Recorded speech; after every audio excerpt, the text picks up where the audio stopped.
WhatsApp guys, Pahalgam attack के बाद PM Modi का पहला बड़ा एक्शन इंडस वाटर ट्रीटी के ऊपर भी होगी वीडियो। तो सुशांत सेन सर की वीडियो है, पूरी डिटेल एनालिसिस होगा इसके अंदर। चैनल में तो प्लीज सब्सक्राइब वीडियो कर दें, लाइक 1 2 3 गो। नमस्कार, बहुत स्वागत आप सभी का। मैं हूं सुशांत सिन्हा। भारत ने पहलगाम हमले का बदला लेना शुरू कर दिया है और हर बदले के कई चरण होते हैं, डिप्लोमेटिक, मिलिट्री एक्शन। और भारत ने पहला एक्शन जो किया है डिप्लोमेटिक, नरेंद्र मोदी ने जो पहली सर्जिकल स्ट्राइक कर दी है, जिसमें बिना एक भी बम गोला बारूद का इस्तेमाल किए पाकिस्तान की कमर तोड़ दी है। आज इस वीडियो में आपको इसके बारे में विस्तार से बताऊंगा। अभी सर्जिकल स्ट्राइक का ऑप्शन खत्म नहीं हुआ, अभी सैन्य कार्रवाई का ऑप्शन जो है वो बना हुआ है। और इस बार तो सूत्र हमें बता रहे हैं कि भारत ऐसी सैन्य कार्रवाई करने जा रहा है कि पाकिस्तान खून के आंसू रोएगा। लेकिन उससे पहले नरेंद्र मोदी ने पाकिस्तान की कमर तोड़ देने वाला एक्शन किया है और भारत ने पाकिस्तान के साथ इंडस वाटर ट्रीटी, सिंधु जल समझौता खत्म कर दिया है, जो पाकिस्तान को वहां के जो ये हुक्मरान है उनकी रातों की नींद उड़ा देगा, पाकिस्तान को बर्बाद कर देगा। कैसे करेगा आपको बताऊंगा, लेकिन इस एक्शन पर पहला रिएक्शन आपका क्या है कमेंट करके जरूर बताइएगा। और अगर आपको ये एक्शन पसंद आया है तो वीडियो को लाइक करके शुरुआत है दीजिएगा। और भी लेकिन होना आज चाहिए। प्रधानमंत्री नरेंद्र मोदी ने बुरी तरीके से कैबिनेट कमेटी ऑन सिक्योरिटी की जब बैठक की तो उनकी ये तस्वीर देखने लायक थी।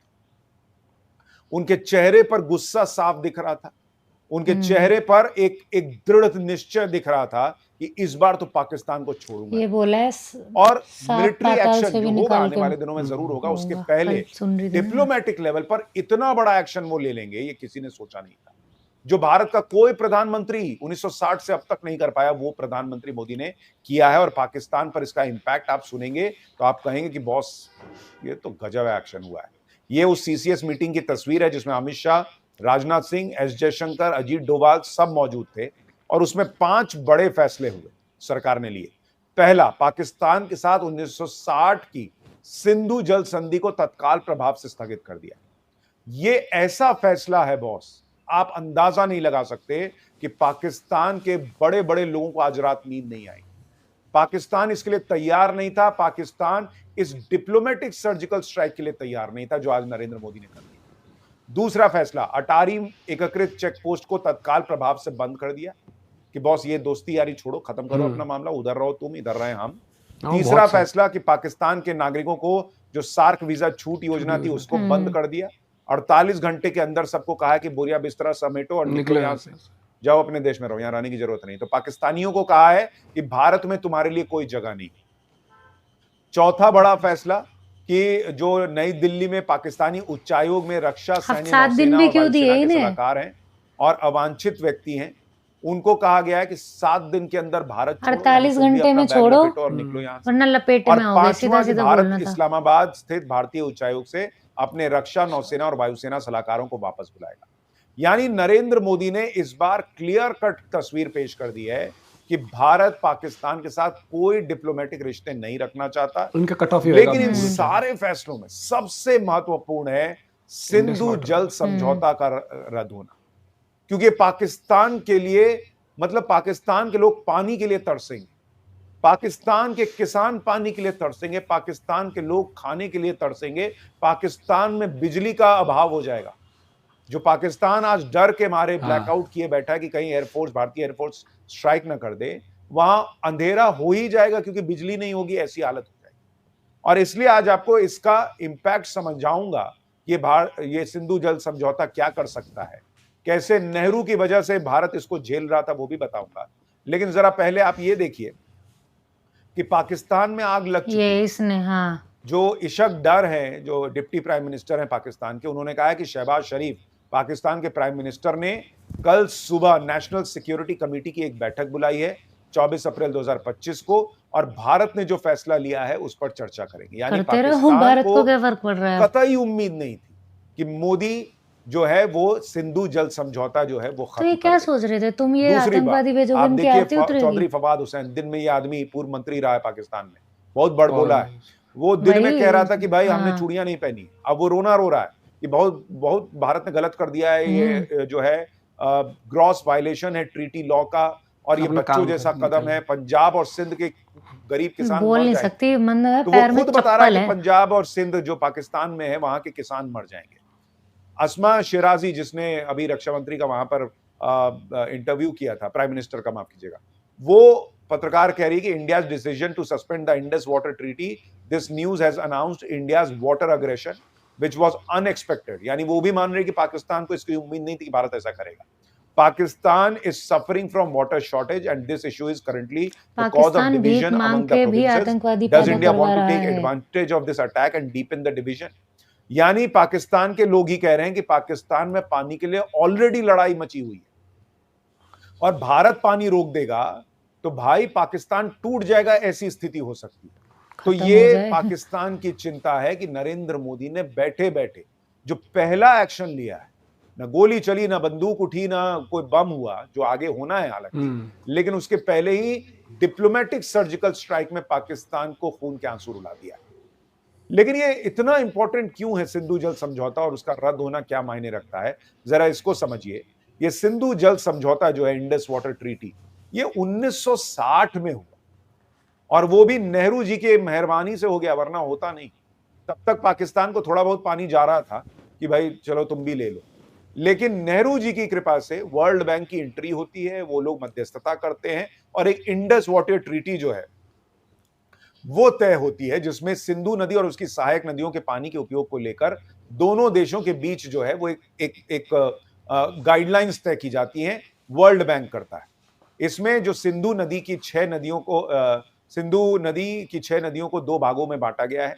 जो पूर्वी नदियां हैं, ब्यास, रावी और सतलज, इसका नियंत्रण भारत के पास है और जो पश्चिमी नदियां हैं, सिंधु, झेलम और चिनाब, इसका कंट्रोल पाकिस्तान के पास आया।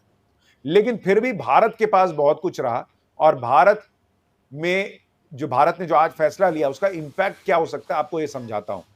भाई जब ये सिंधु वाटर ट्रीटी नहीं हुई थी तो उसके पहले जो एक इसी तरह से मिलता जुलता एक दूसरा समझौता था आजादी के वक्त में, उसमें जब पाकिस्तान जो है वो भारत में घुसने का प्रयास कर रहा था, तब कश्मीर पे हमले कर रहा था, तो कुछ दिन के लिए 1 अप्रैल 1948 को जब समझौता लागू नहीं रहा तो भारत ने 2 प्रमुख नहरों का पानी रोक दिया।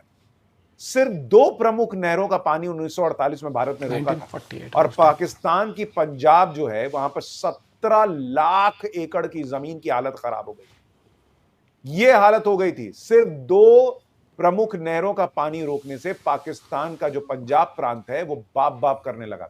17 लाख एकड़ की जमीन जो है वो तबाह होने को आ गई।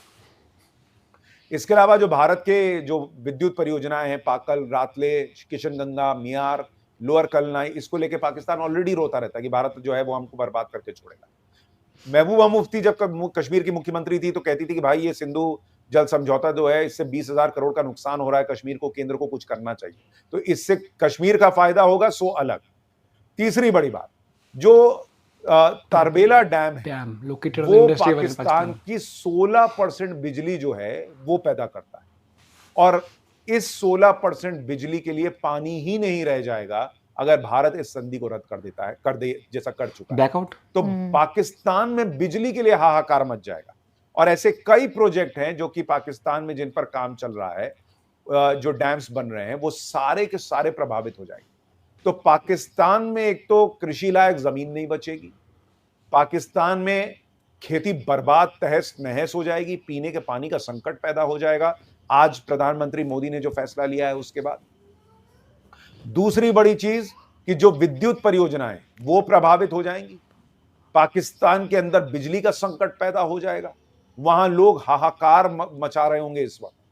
भाई पाकिस्तान बाप बाप करेगा और वो रोता हुआ जाएगा। अभी देखिएगा वो वर्ल्ड बैंक रोता हुआ जाएगा, देखिए भारत वो हर चीज कर लेते हैं, लेकिन वर्ल्ड बैंक भी कुछ नहीं कर पाएगा क्योंकि देखिए ये वैसा समय है जब अमेरिका भारत के साथ खड़ा है, रशिया भारत के साथ खड़ा है, पूरा यूरोप भारत के साथ खड़ा है, इजराइल भारत के साथ खड़ा है, हर देश इस वक्त भारत के साथ खड़ा है, तो कोई भारत को रोक नहीं सकता। दूसरा, वर्ल्ड बैंक भी कहता है कि तुम ये ट्रीटी रद्द कर सकते हो अगर तुम्हें लगता है कि भाई सामने वाला जो है वो एकदम ही 2 कौड़ी की हरकतों पे उतर आया। तो इससे ज्यादा 2 कौड़ी की हरकत क्या होगी जो पाकिस्तान कर रहा है कि भारत के बेगुनाह लोगों को मार रहा है। तो वर्ल्ड बैंक में पाकिस्तान रोता हुआ जरूर जाएगा, लेकिन उसको बहुत फायदा होने वाला नहीं है। ऐसे में पाकिस्तान की कमर ऑलरेडी टूटी हुई और ये अभी इंस्टॉलमेंट नंबर 1 है बॉस, अभी सैन्य कार्रवाई बची है और जिस तरह का एक्शन डिप्लोमेटिक लेवल पर हुआ है, उससे अब उम्मीद और बढ़ गई है कि भाई सैन्य कार्रवाई सोचिए किस लेवल की होगी, क्योंकि 1960 से लेकर हम 2025 बैठे हैं। पाकिस्तान की जो नौटंकी है, जो तमाशा है, नहीं, कुछ नहीं पहली बार तो है नहीं, लेकिन किसी प्रधानमंत्री ने यह फैसला नहीं किया कि वो इंडस वाटर ट्रीटी को खत्म कर दे। उनकी नरेंद्र मोदी ने सिर्फ चेतावनी नहीं दी, आज से खत्म कर दिया। और पाकिस्तान ये रोएगा कि अरे हमारे मासूम लोगों का क्या होगा, हमारे किसानों का क्या होगा। वो जो घूम रहे थे वहां पर वो मासूम नहीं थे, वो कोई नहीं था। मारते हो, जब आतंक की खेती करते हो तो इसके लिए तैयार रहो कि जो नेचुरल खेती होनी चाहिए वो बर्बाद भी हो सकती है। तब नहीं समझ में आ रहा था। जब वहां किसान जो है उसके लिए बिजली नहीं बचेगी कि वो अपना जो है वो मोटर चला सके, पानी नहीं बचेगा कि खेती कर सके, तब वही लोग इन हुक्मरानों का इलाज करेंगे। पाकिस्तान ऑलरेडी टूटने की कगार पर आ जाएगा। और अगर सैन्य कार्रवाई में पीओके को इस बार नरेंद्र मोदी ने टारगेट कर लिया तो भाई साहब पाकिस्तान का मैप बदल जाएगा। तो ये अपने आप में बहुत बड़ा संकेत है कि नरेंद्र मोदी इस बार पाकिस्तान को कड़ा और बड़ा संदेश देने के लिए आगे बढ़ चुके हैं। उनके चेहरे पर जो भाव था सीसीएस की मीटिंग में, वो बता रहा है कि वो अब पाकिस्तान को बर्दाश्त करने के मूड में नहीं है, उसके आतंकवाद को झेलने के मूड में नहीं। और ये बहुत बड़ी खबर है। नरेंद्र मोदी ने जो किया है बॉस, जो लाइन है ना कि मोदी है तो मुमकिन है, वही वाली चीज कर दी है जो कोई नहीं कर सका आज तक। जाओ रो कि मेरे लोगों का क्या होगा। भारत भी तो यही बोलता है ना कि मेरे लोगों का क्या होगा, दुनिया के लोगों का क्या होगा जो तुम आतंकवाद फैला रहे हो। अभी तक समझ में नहीं आ रहा, अब तुमको समझ में आएगा जब गला सूखेगा। तुम्हारे लोग तुमको जो है वो जूते चप्पल और पत्थर मारेंगे कि भाई तेरे चक्कर में देख क्या हो गया, मेरे घर में पानी नहीं, मेरे घर में अनाज नहीं है। वैसे ही तुम्हारे यहाँ आटे की लाले पड़ते हैं, आटे का पैकेट लूट लेते हैं। लेकिन उनकी सोच कैसे बदलेगी? हालात ठीक होते फिर उनके वही हालत क्या होगी, खाने के बांधे पड़ जाएंगे। ये है नरेंद्र मोदी का कड़ा और बड़ा एक्शन। अब सोचिए सैन्य एक्शन होगा तो उसमें क्या होगा। आपकी राय क्या है नरेंद्र मोदी ने जो किया है उस पर, जरूर बताइएगा। वीडियो को लाइक और शेयर कीजिएगा। नमस्कार। मेरी राय सीधी सी अगर मेरे से पूछो ना तो मैं डिट्टो एकदम वो चीज़ बोल सकती हूँ जो ऑन कैमरा पता है मुझे, ठीक है। अभी बहुत सारी चीज़ें हैं जो उन्होंने बोली है मेजर गौरव सर ने। उनका वीडियो देखना, फुल इंटरव्यू या कोई भी जो उन्होंने उनके ही है, टाइम्स नाउ इनके आर्मी चीफ के लिए बोला है ना, वो कर देना चाहिए। भाई एक और चीज मैं कहना चाहूंगा कि जब इंसान के हालात खराब होते हैं तो वो गधे को भी बाप बना लेता है। ये नहीं, देखो ये चीजें उनके लिए होती हैं जिन्हें ये होता है कि हाय मतलब बेइज्जती ना हो जाए। पाकिस्तान के जितने भी है ना, ये ऑलरेडी इतने नीच, इतने गिर चुके हैं, इन्हें नहीं फर्क पड़ता जो वो होगा। फर्क किसको पड़ता है? डिसीजन मेकिंग किनके हाथों में है? बड़े लोगों के। हमारे यहाँ क्या है कि अगर जैसे अभी जो हुआ है, जो पहलगाम में मतलब हुए ये हरकत, ठीक है, इससे हमारे जो वो हैं जो भी ऑफिशियल्स हैं उन्हें फ़र्क पड़ रहा है। पाकिस्तान में नहीं पड़ेगा क्योंकि वहाँ के जो आर्मी है वो ऑलरेडी इतनी अमीर है, वो खुद के लिए सफिशिएंट है, समझ रहे हैं। महंगी महंगी गाड़ी में घूमना, ये सब डिसीजन मेकिंग उनके हाथ में है। ठीक है, उनको 100 का पानी 500 में मिलेगा, उनको फर्क नहीं पड़ेगा। लग्जरी आदमी है वो यार, वो आर्मी की थोड़ी है वो। एग्जैक्टली। दूसरी चीज कि अगर उन जो वो कैंप बनाते हैं, ठीक है, उन आज तक जितना पैसा है उन्होंने सारा ही उन्होंने, कौन सा पाकिस्तान में डेवलपमेंट है, उन्होंने वहाँ के आम संतरे बेचने वाले पे नहीं लगाया वो पैसा कि कोई भाई मजदूरी कर रहा है, उन्होंने लगाया ही इन कैंप पे। तो वो तो इतना ऑलरेडी उन पे है कि वो 10 साल और चला लेगा उन कैंप को आगे। हर देश ना अपनी देश को प्रोटेक्ट करने के लिए आपने जैसे अलग अलग विंग्स में, जैसे इंडिया के पास RNW है, अमेरिका जैसे CIA होता है, MI होता है। इनके यहाँ खुद के देश को प्रोटेक्ट करने के लिए नहीं बनते, इनके यहाँ इन चीजों पहुंचाने के लिए बनते हैं। इनकी नफरत इनके अंदर इतनी है ना। और अगर आप देख लोगे इनके भाषण, आप अभी हाल ही में आपने भाषण देखा था ना कि जब इनसे कोई मुद्दा नहीं संभलता है, कश्मीर का मुद्दा उठा गया। अभी हाल ही में जो इंटरव्यू भी आया था, ये बहुत बड़ा स्टेप है, नो डाउट। इंटरवर्टेड इनकी कमर तोड़ देगा। लेकिन मैं चाहता हूँ कि ऐसी इनकी कमर, अगर मेरे से पूछे ना, मिलिट्री एक्शन, मैं तो खुद चाहती हूँ कि जो चीखे वहाँ पे यार उस बंदे जैसे सुनी है ना हमने, उससे दुगनी ऐसी चीखे निकले। क्या है ये मतलब? अब क्या मतलब क्या साबित कर रहे हो? आम इंसान की मासूमों की जान लेकर क्या साबित कर रहे हो? ये होते हैं कायर, ये होते हैं जाहिल, ये होते हैं नपुंसक, जिनकी बस की कुछ नहीं करना होता। बस अगर एक बार बता दो, मेरे हाथ में अगर कुछ हो, एग्जाम्पल मेरे सामने कोई हो ना, तो इंसान में जब ये पता है कि मैं उस पर डोमिनेंस कर सकता हूँ, वो नहीं होता। आप ना वो वाली बात है, कायर से भी जो वर्ड होता है ना। और मैं बता रहा हूँ कि अगर तुम जिस भी हिसाब से, तुम रिलीजन के हिसाब से तुमने जो भी किया है, मुझे इतना एक पता है। सेकंड, एक अभी मैं एक वो देख रही थी, 4-5 साल का बच्चा है, ठीक है, वो बच्चा अपने मतलब उसको वो बोल रहे थे सारे बेटा बिस्किट खा रहे हैं, उसने बोला नहीं मुझे मेरी मम्मा चाहिए पापा चाहिए, मतलब खत्म हो गए उसके पेरेंट्स वहाँ पे। उस बच्चे से तुम्हारे धर्म को खतरा था? 5 साल के बच्चे से क्या धर्म खतरा का था? कोई खतरा ही नहीं है, मैं ये तो सोच इनका है तो वो। वही मैं बोल रही हूँ, उस बच्चे से क्या खतरा था? और जो ब्रेन वो वॉशिंग भी इनकी छोड़, चल रही है जो ना जिस वहाँ लेवल पे पर, नॉर्मल घूम रहे थे, जो टूरिस्ट थे, जो नॉर्मल थे, उससे तुम्हें क्या वो था? कुछ नहीं था। रेडिकलाइज्ड, जाहिल, गंद, दिमाग से गए हुए, गंद, बिल्कुल गंदगी। ठीक है। जिसको अपनी जिंदगी की परवाह नहीं है, वो दूसरे की तो कैसी परवाह कर लेगा। इंडियन आर्मी अरे है, वो चलते चीकू, फिरते इंडियन निकलते हैं आर्मी मरने है, के लिए। अपनी जिंदगी की परवाह नहीं है, लेकिन दूसरे की वो जिंदगी की परवाह देशभक्ति आ गई है। ना। हाँ, ये तो ये चलते फिरते गंद वो है, है कि बस हमें गंद, तो मार, गंदगी जिसे कहते हैं, गंदगी, ये है इस धरती पे गंदे कूड़ा, कीड़े। कूड़ा जिसे कहता है ना, कूड़ा, कूड़ा भी रिसाइकल हो जाता है, इनका तो रिसाइकल करके भी इंसान कुछ यूज नहीं कर सकता। इनका तो आप अपना पॉइंट भी शेयर कर सकते हो।